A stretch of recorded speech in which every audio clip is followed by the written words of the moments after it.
Welcome to TV Icons. I'm Andrew Mercado and super excited today to have someone I watched on TV a lot in the 70s, RIXON, now Cheryl Davis. Thank you so much for coming on the show. Thank you, Andrew. I'm still Cheryl RIXON Davis.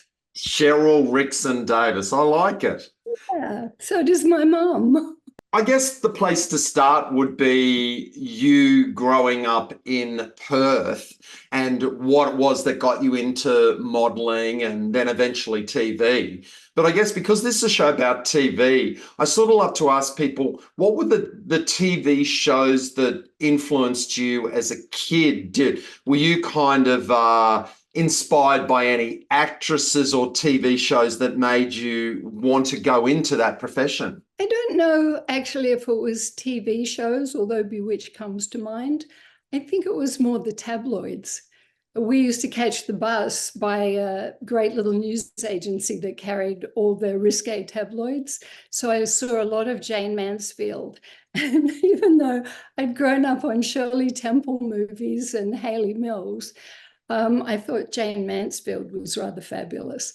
So I used to have a quick look through those until Mum took them away, and never got to buy one, but I did remember the pictures. Well, this was the thing about growing up in Australia in the 70s. You know, we were kind of a few years behind the rest of the world, I reckon, in terms of the 60s and the sexual revolution. But in the 70s, wow, it all just started to go off here. Tabloid papers, the Australian film industry, Australian TV series that were really pushing the envelope. We really did. And I don't know why we took off on our own like that. Maybe Mark Hartley's show, Not Quite Hollywood, gives a good depiction of that, you know. But until I watched those box episodes recently, I didn't know how politically correct we were ahead of our time. I thought what we did that was supposed to be so risque and wild then that I didn't even think about has become politically correct. So now people are outraged by shows like Euphoria, and The Idol even got cancelled mid-season. And it's what we were doing so long ago. But the first show I ever did for Crawford's was Stopover with Tony Bonner and Carla Hugavine and John English. And that one was quite a shock to me, coming from little acting except the one funny, non-funny movie Plugg. And I went straight into that Homicide when I first arrived in Melbourne.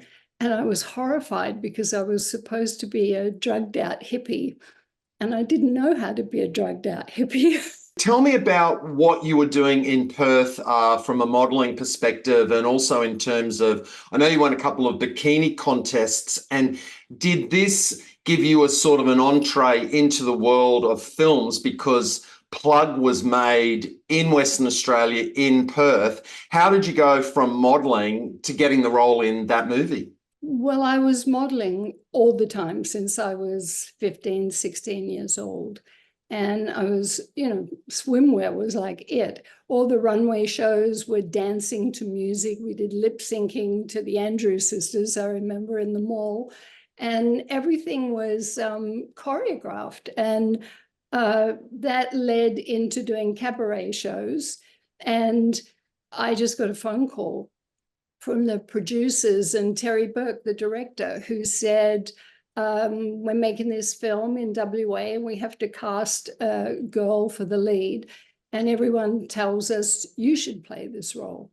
And I said, oh, thanks, but I just don't have time, you know.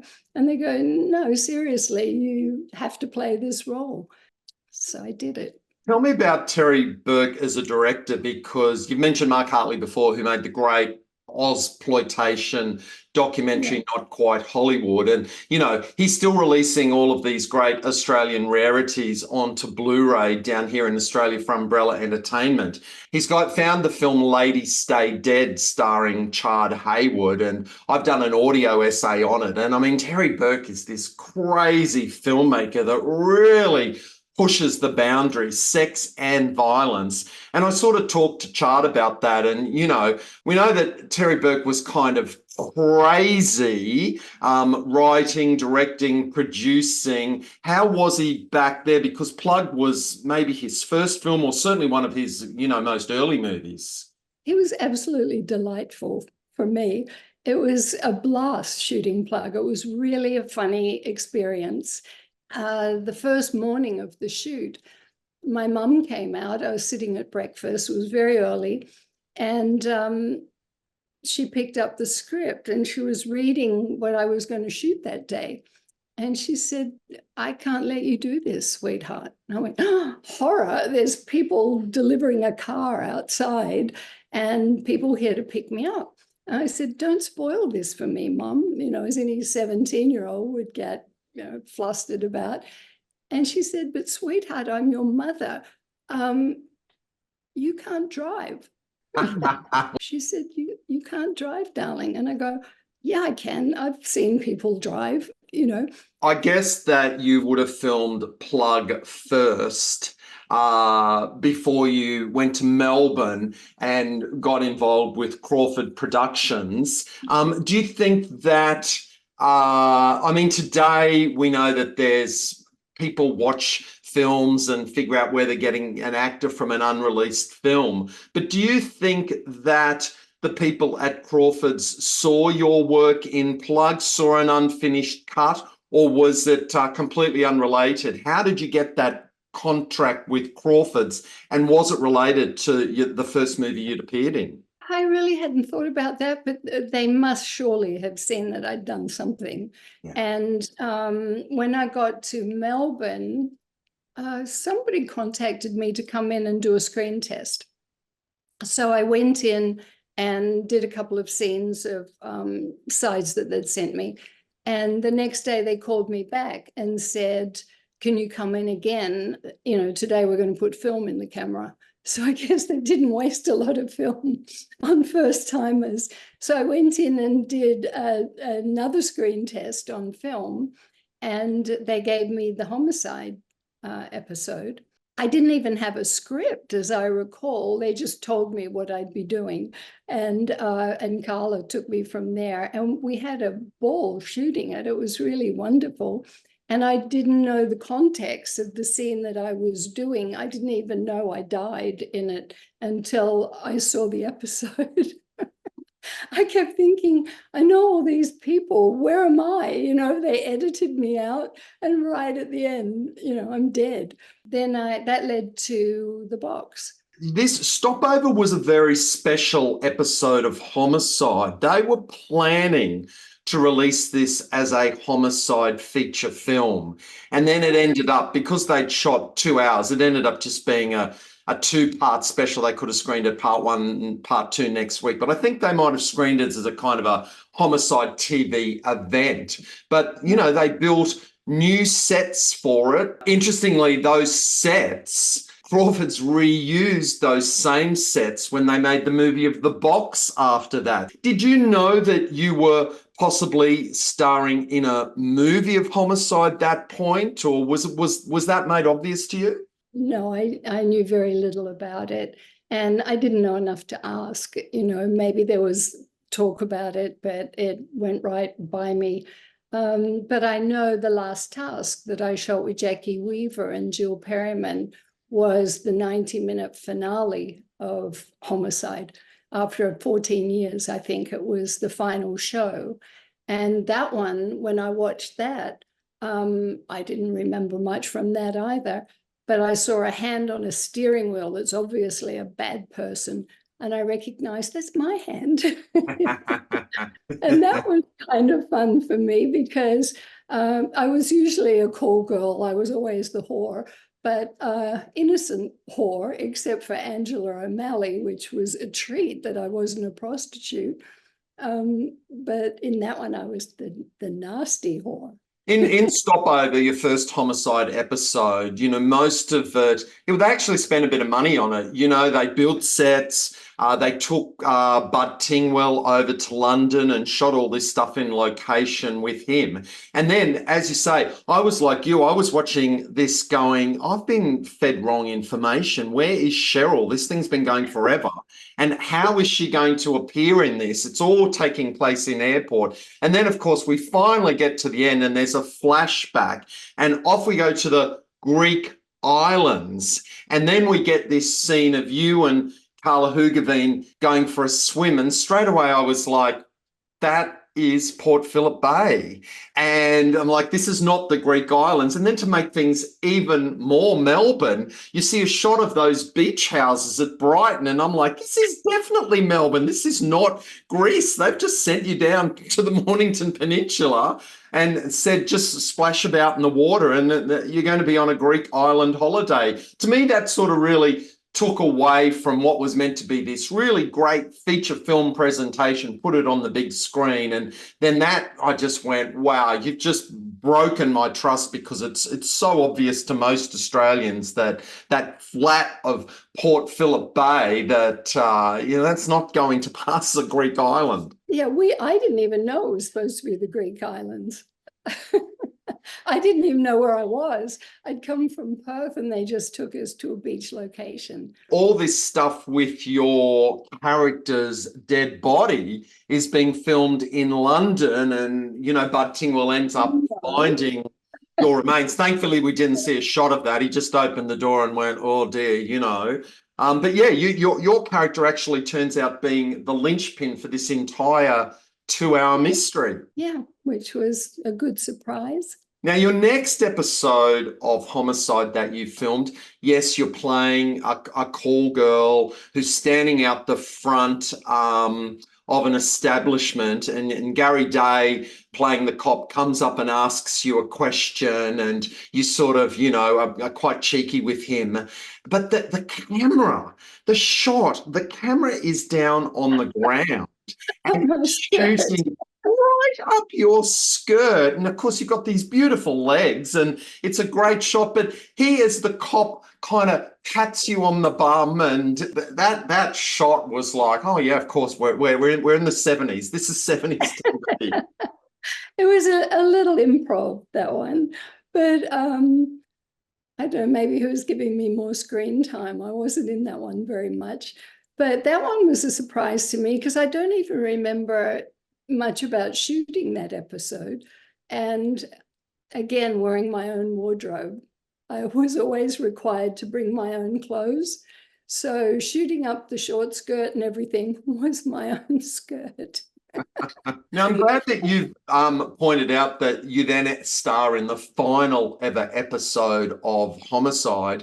And when I rewatched it, that final scene in it, it was like, it does give you the impression, oh, right, they're actually finishing this show. But it's a very special episode because Leonard Teal comes back into it. He was one of the very famous actors who played, one of the detective sergeants. He makes a reappearance. But the cast of this, I mean, there you are now working as another call girl, or maybe the same call girl from the previous episode, but you get a lot of dialogue and you're in this brothel, and Jill Perryman is playing the madam.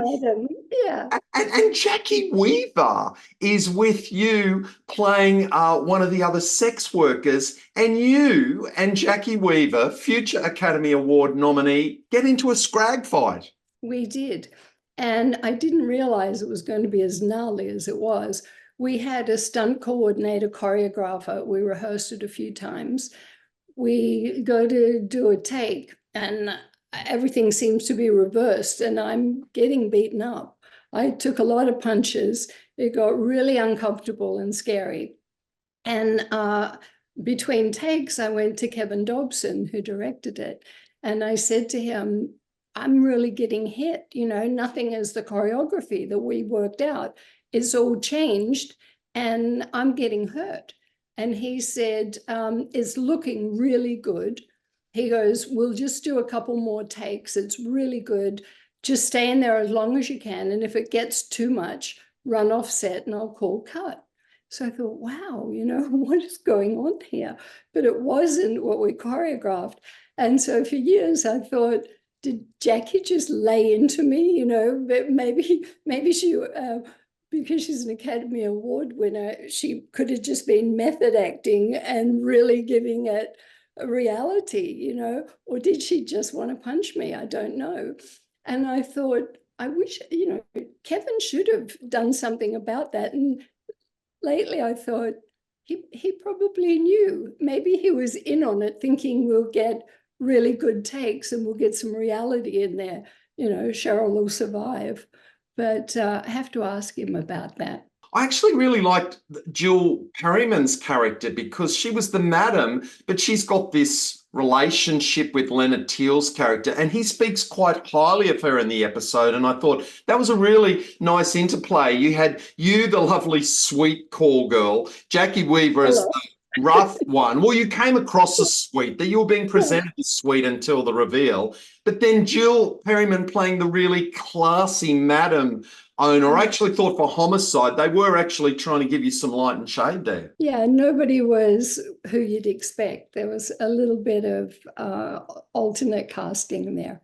I like the character development. Now, Homicide was a show that shot on film, so it took a lot longer to get to air than The Box, which is shot on video and is a bit more immediate.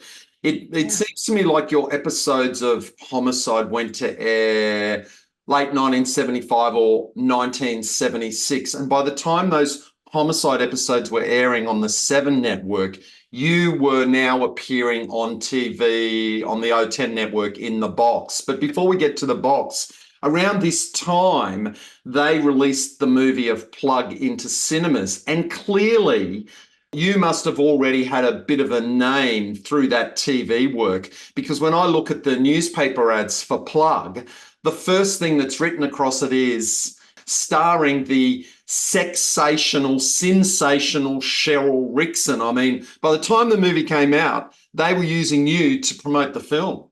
Yeah, they did. I forgot those 2 adjectives, those descriptions I hadn't heard in a long time. They were great. I might have to reuse those. The kids will be thrilled.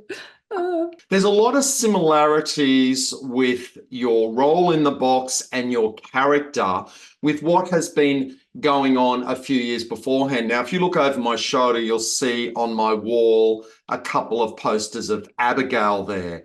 And Abigail had been starring in Number 96 from 1972. She was probably Australian TV's first hugely successful blonde sex symbol, as we called them back in the day. But the interesting thing was that the character she played in Number 96, for all of her, I'm this sophisticated sexual woman of the 70s, turns out to be a virgin. And, so they get a lot of storyline out of that. So I'm wondering, how aware were you of Abigail's career at the time? And did you see that, the Box being a show similar to Number 96 was kind of following that blueprint of, well, if we're going to make a sexy show in the 70s, we have to have the blonde sex symbol? I don't know when I became aware of Abigail, maybe when I got to Melbourne, and then the comparisons were made between The Box and Number 96. So it became interesting to me. What I didn't realize until you just said it was they wrote Abigail as a virgin, because I saw on one of the episodes of The Box that I just watched that they'd written me as a virgin. So I guess it really was following in a lot of footsteps. There's actually something really quite incredible in your first episodes as Angela, because when you first arrive, you kind of arrive as this this girl that is going on a date with Doug Jackson, played by Tony Barry.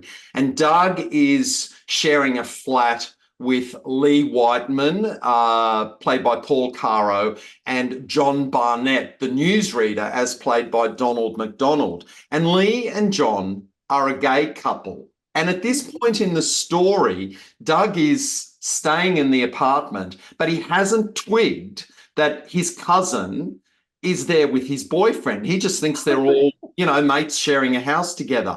And what I thought was so clever about this was that they got your character, Angela O'Malley, to explain to him and go, Doug, haven't you figured out what's going on? And I thought that was so interesting, because what they're saying to the audience is, Angela O'Malley is not a ditzy blonde. She might come across a bit like that, but she is smart, and she knows what's going on better than some of the men in the show. In that first episode, I won at Scrabble. True, I'd forgotten that too. Yes, there's another clue that you're smart. I don't know. I was so lucky to be paired with Tony Barry, to be introduced to that, because he was such a love. He was really a doll. And he really took care of me and watched out for me like a big brother. He was just wonderful to have as a fiance on the show. Yeah, he's so fabulous in that show.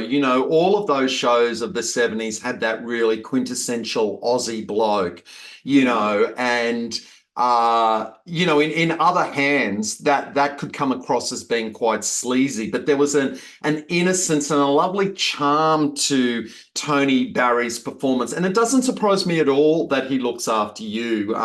He recently passed, and his final role was in Bay of Fires with Marta Dusseldorp. And she told me on a podcast how he had given her this present the last day on set, and how she would always treasure it, and how she loved these moments where it was freezing cold in Tasmania and she would go and sit in a car to stay warm with Tony Barry, and he would tell her stories. Maybe he was telling her stories about working for Crawfords in the 70s, but he was one of the good guys of the industry. And I think you really see that coming across. He plays such a lovable guy in the show. You really, really like him in the box. Not having that much experience as an actress, when I first came into the box and Tony was my fiance, he wanted to do the show very hands-on and very cuddly and everything, and I was really uncomfortable with it. So he made it part of his character, and that came across, that he was taking care of me, because I was so like, don't touch me, I didn't say it, but just my body language was not forthcoming with his improvs. So he turned it into shtick that, Angie won't let me hug her, Angie won't let me touch her. And he even made a comment about that one day to the press. And I kind of felt bad that I should have been more cuddly with him, but I was newly engaged, and I felt uncomfortable doing scenes with another man, that we were all, that close and that intimate. And that's when they did the reveal that I was a virgin. I think that's why they turned the character into a virgin, because Tony knew enough to impart that, I guess, to the writers or producers. And I don't know at what point they turned it into one love scene after another. And then I was in bed with everybody. And I don't know, the love scenes were more comfortable for me than the really cuddly, intimate stuff. Well, it's interesting with the love scenes, because Angela's character ends up losing her virginity to Tony Bonner, who's playing a kind of a pompous actor called Monty. But, one of the things that I notice with Angela's character a lot is, there's this wardrobe set where people go to get their costumes, and that's where Tina Mann works as Tina, the wardrobe assistant. And so, of course, a lot of your scenes, they figured out, I know how to show Cheryl RIXON in this show. You're constantly coming into this wardrobe and going, will you help me unzip my dress? I've got to change into this costume for the next skit. And they're doing all of this kind of, a flash of nudity here and all of that. And, that wardrobe set for Angela, you were in and out of that room changing clothes all the time. Yeah, and Tony stopping the other guys from coming in there. Yeah. So, yes, so then you have this scene where Angela gives herself to Monty, and then Monty sort of drops her, even though Angela says, I'm in love with you, because he's having nightmares at night. It's a storyline I'm still watching. And I think he's got PTSD from being in the Vietnam War or something. And I think this is why he's pushing her away, saying, don't come near me. I've got issues. I've got issues. But by this stage, you're kind of like a very kind of major part of the box. You start getting a lot of publicity. I can see clippings from you in TV Week and TV Times. Were you aware that your role was sort of being built up at this stage and that you were becoming more important to the show? Yeah, I did, just because I traveled so much promoting the show. And every time we would be brought up from Melbourne to Sydney to meet up with the number 96 cast. And we do a lot of press together. We did a lot of events together. It was so much so that sometimes, and still, I can't remember certain actors, if they were a member of our cast or 96's cast, they all blurred together to me. We were taken to Tasmania and all over the place to do telethons. So it'd be me and a bunch of actors, and they'd be from both shows, and I didn't know who was on my show and who was on the other one. So I did have a sense of it. And we took a train up to Sydney to meet up with the 96 cast to go to some event. I don't know what it was. But, and when we got off the train, everyone was drinking and really, making a lot of fuss and bother on the train. And the 96 guys were giving me a lot of attention. So when we arrived, I got off the train, and it was early on when I just joined the box. And there was all the paparazzi and the media there. And I thought, I was conscious of trying not to get too much limelight, because I knew it was offending some of the women, particularly on our show. So I thought I'll just sneak away on my own to not try and hog the limelight. And to my horror, the media moved with me. They followed me. And we got into the hotel, and Cheeky Tony came in and he said to me, those 96 guys are going to bother you in your room. He came in, he goes, wow, your room is so much better than my room. And he goes, we should switch keys, because then when guys come knocking on the door, they'll find me there, right? And I thought, oh, that's lovely. What a great idea. I won't be bothered. Who is it that's going to bother me? So I went to my room, had a little, vegetarian meal, and went to sleep. Apparently, Tony had the rest of our cast in my room, right? And they ordered up big, and they had a party in my room till late.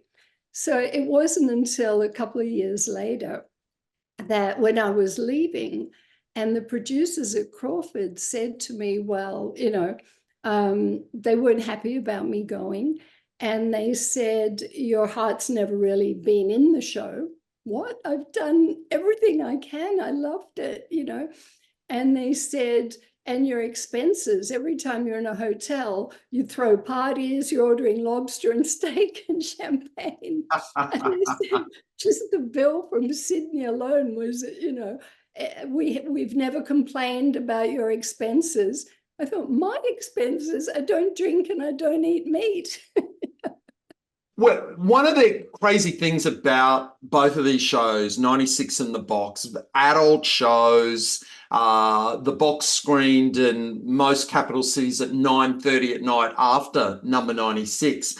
And yet there was a huge audience of young viewers, kids who watched the show. I mean, a lot of parents absolutely forbade their children to watch it. But, every kid of that generation was doing everything they could to sneak out of a bedroom or on a Friday night when the adults were, doing other things, changing the channels and all of that. Were you noticing that when you were going to your personal appearances, that little kids seemed to know who you were and wanted your autograph? I had so many little kids showed up. I mean, little ones, 8-year-olds, and sometimes younger. And I went to some film premiere in Sydney wearing a cape and not much else. And I was signing autographs for all these little kids. And there was a front page picture of me bending over, which was another angle, signing pictures for all these little children. But I'd never thought about it. It didn't occur to me at the time because I have 4 younger brothers and sisters, and they used to watch it. When I lived at home, we weren't allowed to watch the Tom Jones show. We had to go to bed so Mum and Dad could watch Tom Jones because that was too rude and risque. And then my little sisters, I've just, learned recently, used to watch The Box with Mum and Dad. And I think, oh, God, now that I see episodes of The Box, all I can think of is my baby sisters watching it. Before we leave The Box, tell me about Hector Crawford. Hector Crawford is this legendary guy in Australian television, and he fought so hard for the Australian TV industry. As soon as colour TV came in, it was much obvious that American shows had bigger budgets. You couldn't really tell in black and white, but in colour, it became really obvious that here in Australia, we were filming everything on video, doing it cheaply. But Hector Crawford fought so hard to stop Australian networks just playing American and British shows. And he fought so hard to say, we've got to have local stories on our screens. What do you remember about your dealings with Hector Crawford? I always used to think Fred Betts was our Hector Crawford character on the show, and he was so lovely. And what I remember of Hector Crawford coming onto set, or just a presence, people knowing he was there, was that everybody was very respectful of him and people adored him. And apparently he was very approachable. I didn't have very much interaction with him, but I know he came on set a couple of times to check how I was doing. I dealt, I think, more with Loretta Crawford. Yeah. And she'd cast me originally.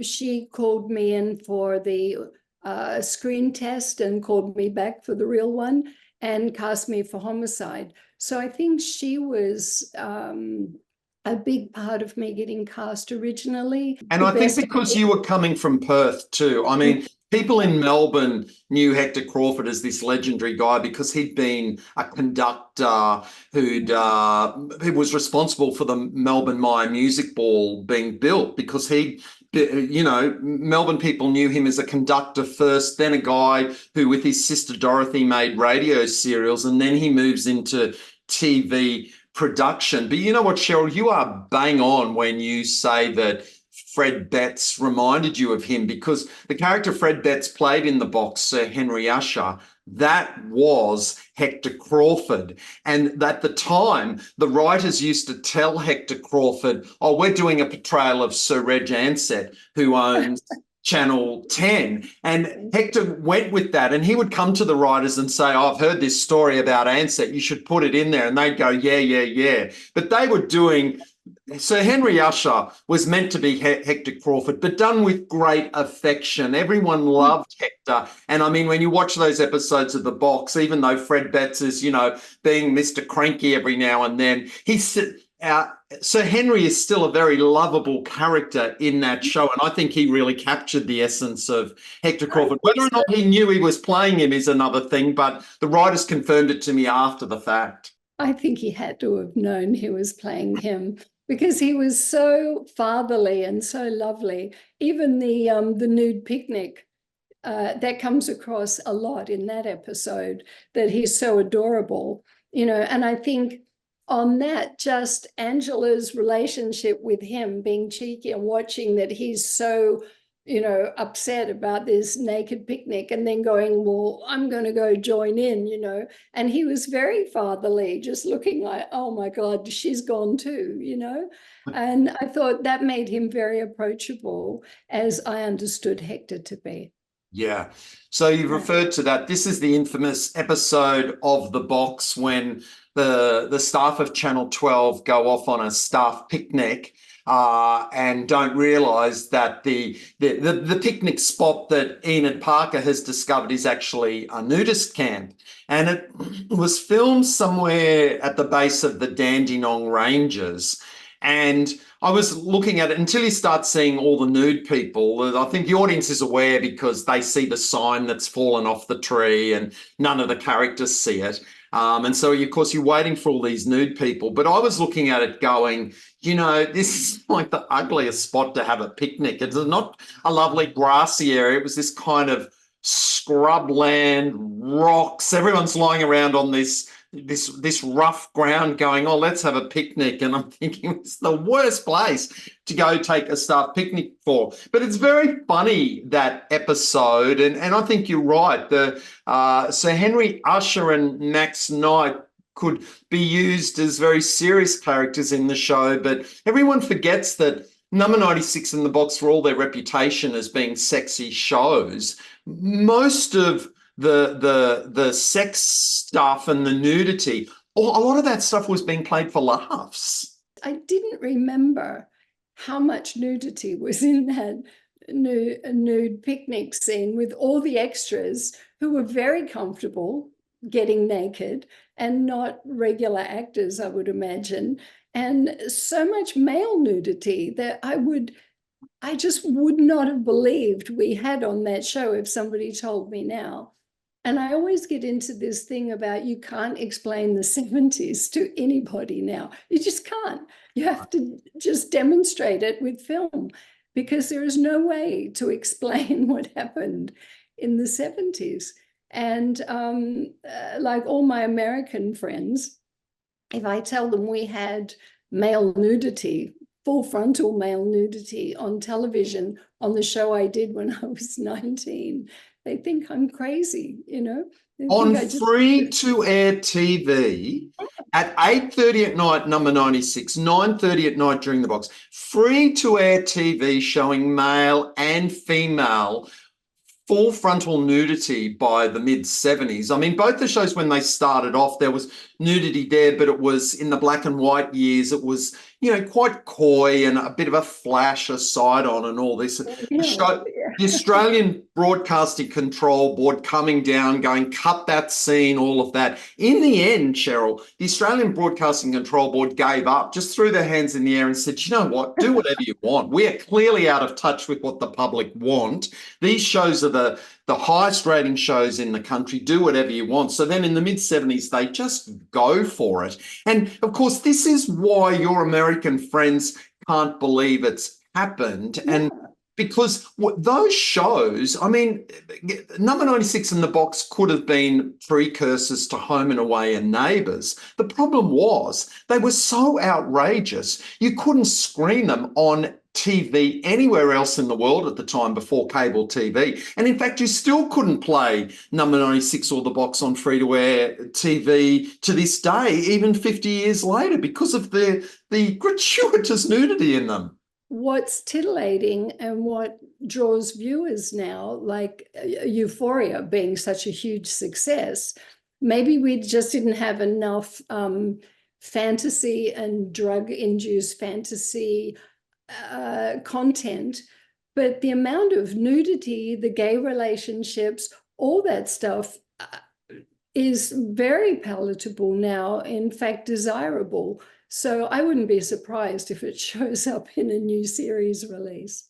Yeah, the LGBT aspects of the show. I mean, what we were doing on Australian TV in the 70s wasn't happening on UK TV, wasn't happening on American TV. We were the first in the world to portray homosexuals sympathetically, make them the heroes in the show. And, Paul Caro probably got more fan mail for playing a gay man in The Box than anyone else in the show. And, when they launched The Box, and whenever it's there, the publicity is always about the beautiful women, and yet the audience loves those characters. But they also, what nobody saw coming was that the audience was going to fall in love with the gay characters on those shows, and they're really important. But Crawfords were very, very clever, because Crawfords did digitize all of their shows, all of them, back in the 90s. So that 2-inch black and white videotape, before it dissolved and degraded,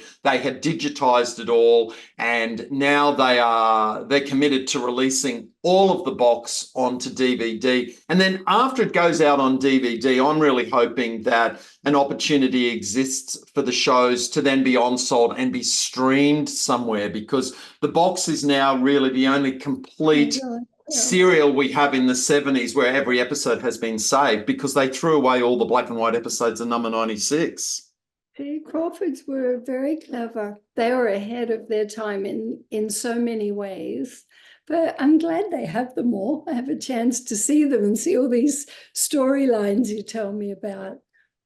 And I must say, Paul, that you just mentioned, was such a doll. He was the sweetest, most darling person that I met during that time, so unassuming. And but he was always there. He was always very good to me on telethons, very funny and very considerate.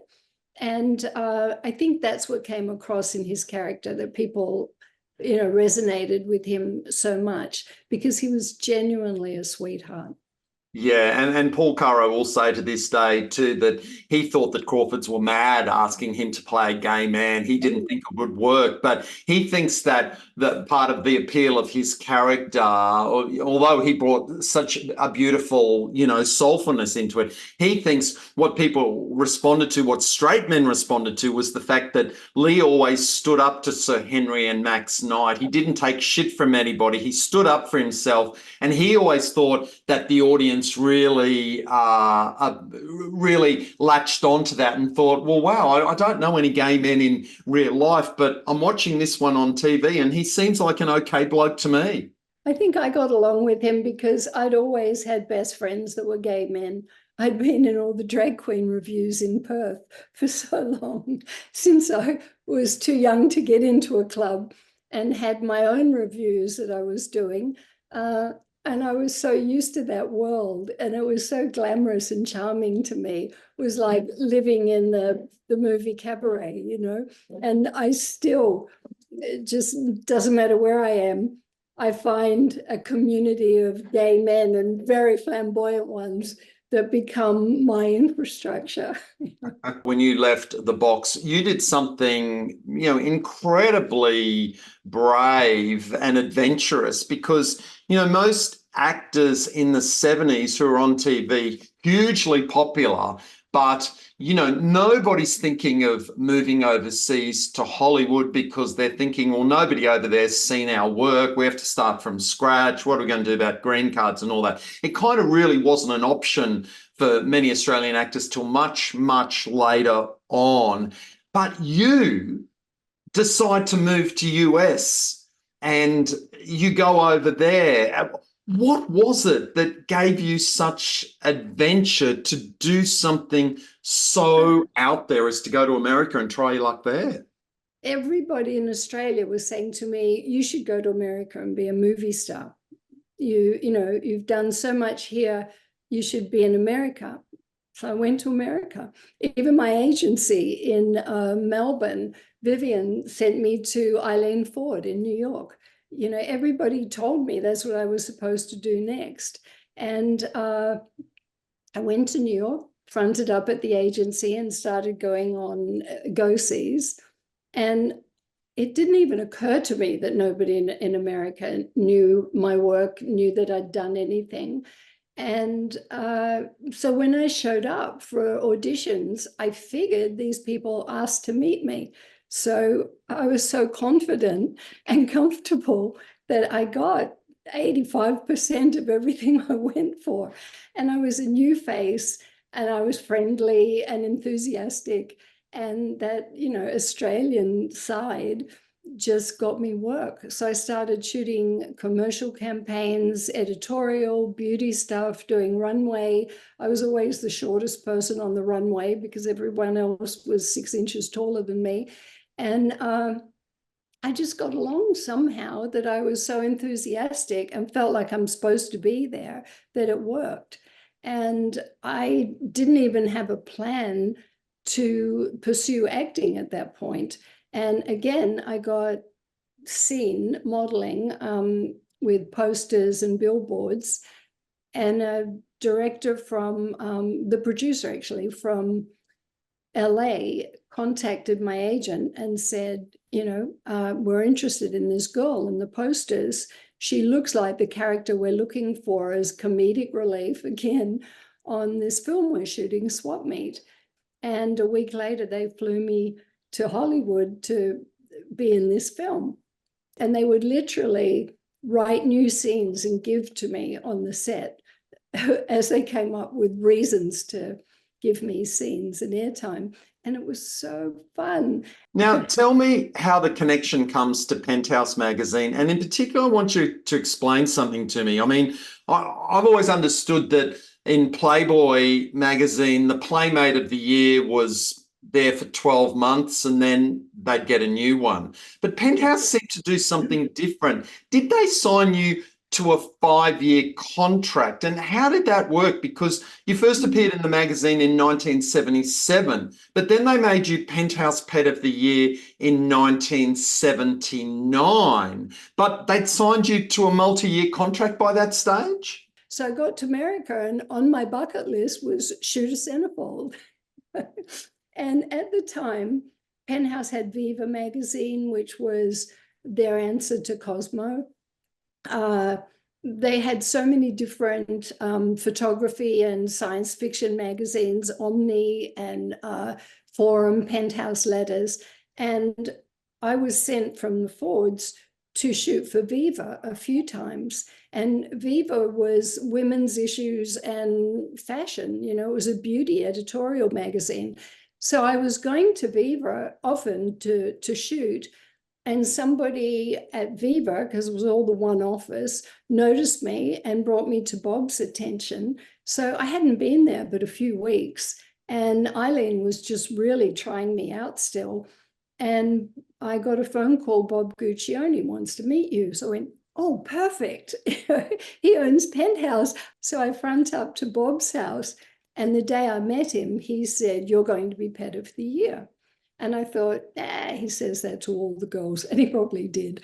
So he flew Stan Malinowski in from Chicago to shoot my original centerfold, and he ran it in the December 77 issue, because Bob can move the months around for the 12 months that he wants it to be that year, So he moved me into the 1978 year. And in 78, he held me over to be the 1979 Pet of the Year. And I worked. And that's what put me in used cars.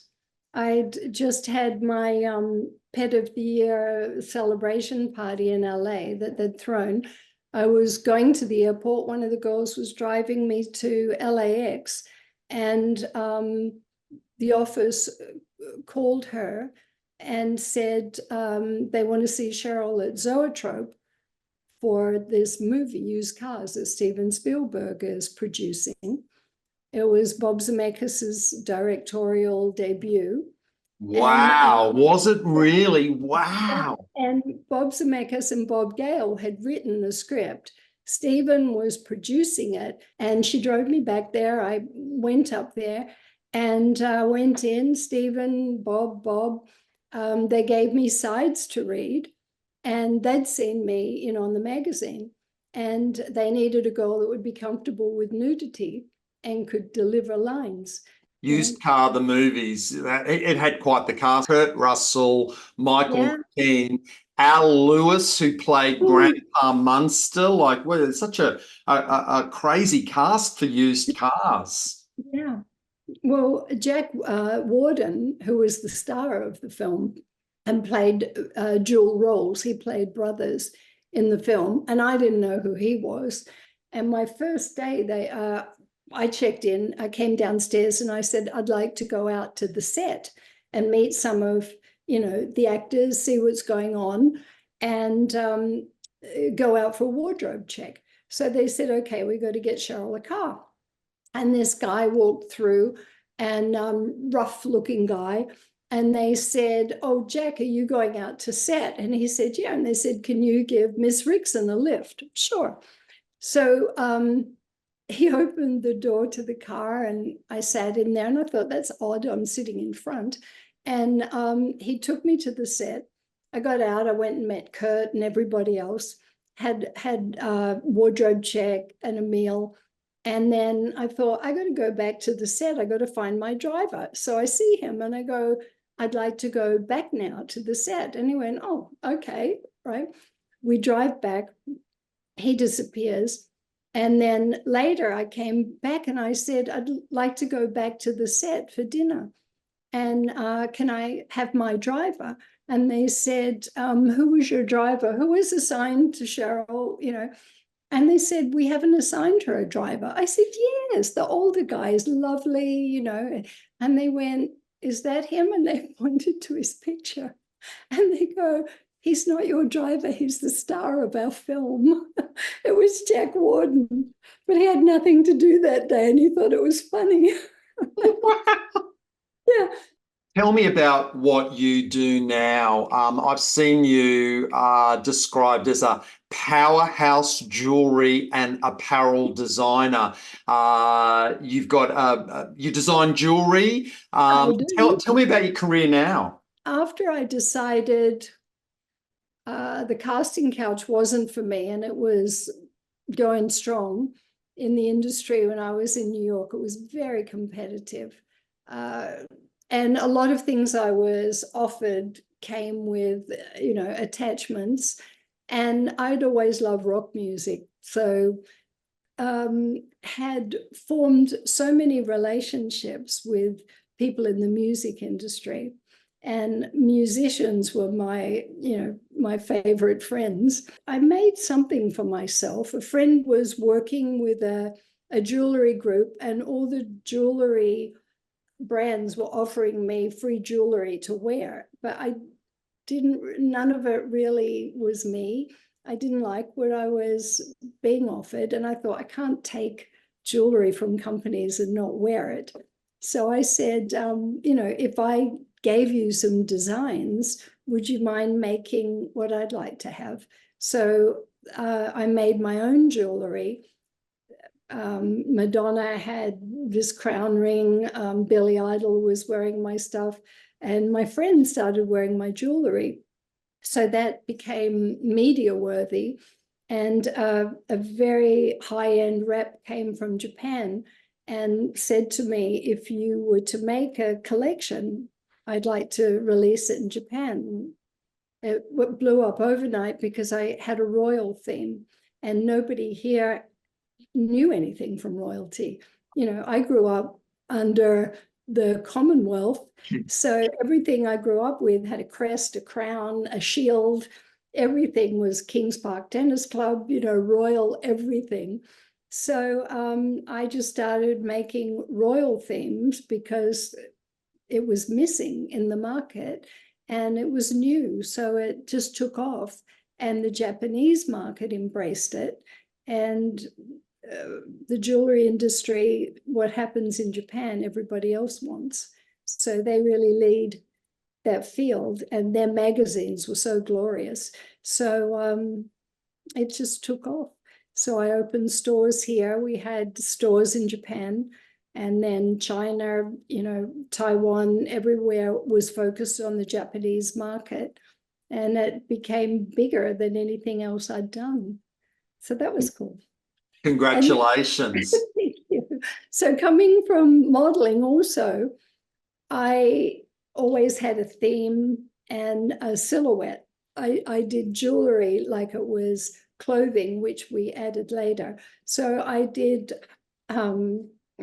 these themes to every season and I released a new collection twice a year.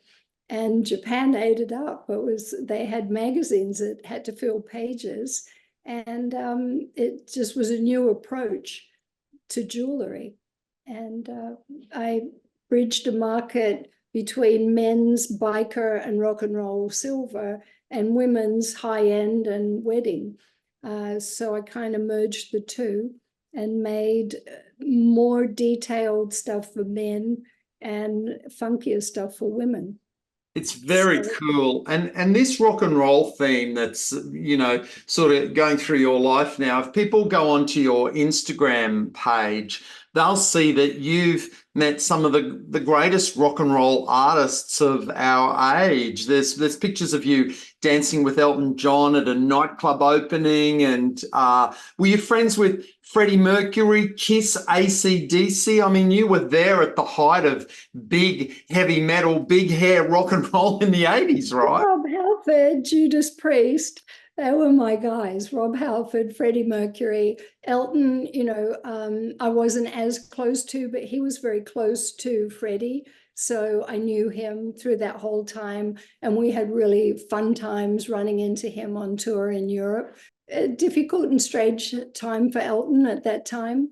But 1980, 81, I was flying back and forth from being Pet of the Year here with my commitments to Penthouse, and Queen on tour as the biggest band in the world at the time. So I was having a blast with that. And again, the gay boys, Fred, Rob, and Elton, nothing better than that. Because you're saying that you attract, gay men because you're blonde and beautiful. And I have a friend like you in the UK, and I went over there to do the world premiere of this Star Trek movie. And at the party afterwards, this actor was talking to us, and he was, loving my friend and looking at her with adoring eyes. And as we left the party, she was saying to me, "Oh, well, he really thought I was lovely. I think he was flirting with me." And I was like, "No, Crystal, he's gay." And she's like, no, he was flirting with me. And we got back to my hotel room, and he was on the cover of Attitude magazine. He named the Gay Man of the Year in Entertainment. And I just said, he's not flirting with you. He just thinks you're fabulous, as most gay men do. We do love beautiful blonde women. Much bigger compliment. Just in conclusion, I wonder if you could just give me a snapshot of your life today. I know you've got two sons, though I assume they're quite grown up now. Tell me about your life today in California. My life today is just lovely. I live in Beverly Hills. We have we call it a compound. We have 4 houses on our property behind gates that is like Jurassic Park. It's lush. And both our sons have their own houses on the property.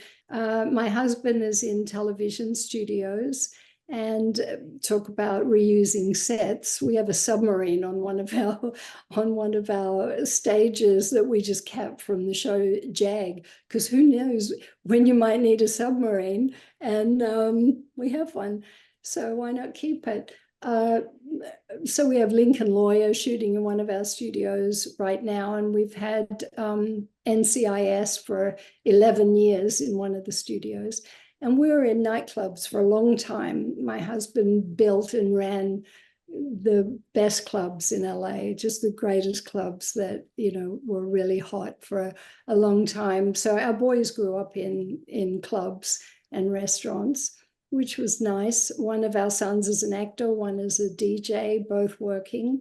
And I make my jewellery.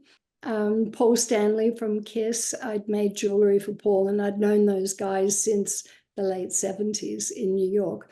So they'd always been part of my world. So years ago, Paul said, "Why don't we take all the jewellery that I wear and that I bought from you and make a Paul Stanley collection, and we'll take it on the Kiss cruises once a year." I thought, oh, sounds like a lot of work, but okay, because Paul's just such a good friend, I didn't want to say no. I went on the first Kiss cruise, and my sister from Perth came. New world. I never did a cruise before, let alone a Kiss cruise. It's unlike anything else. It was insane. And I fell in love with 2,000 or more Kiss cruises that came every year on the cruise. And I just love them. And they expect new merchandise, and they're so devoted to the band and its history that I felt remiss in how little I knew of them. And now I'm so impressed with, their business acumen. And that's become a large part of my time, is keeping up with Kiss and their fans. And that's my life. It's still rock and roll. It's still music. It's still painting, drawing, designing, and my family. I've got some really good guys here in Jurassic Park. It's been so cool to talk to you. Thank you so much. As someone, I followed your career from, as a young man, cutting out cuttings of you in TV Week and putting it in my scrapbooks, and loving you in the box and always following what you did. So thank you so much for chatting to us. Cheryl Rixon Davis, you're a true TV icon. And I'm so glad that we've been able to go through your early work and maybe show some of your American fans, how popular you were on Australian TV in a decade they're never going to see on their TV. Thank you so much. It's such a joy to meet you. I'm sure we can share more stories. Part 2 coming. Thank you so much. See you soon. Thank you.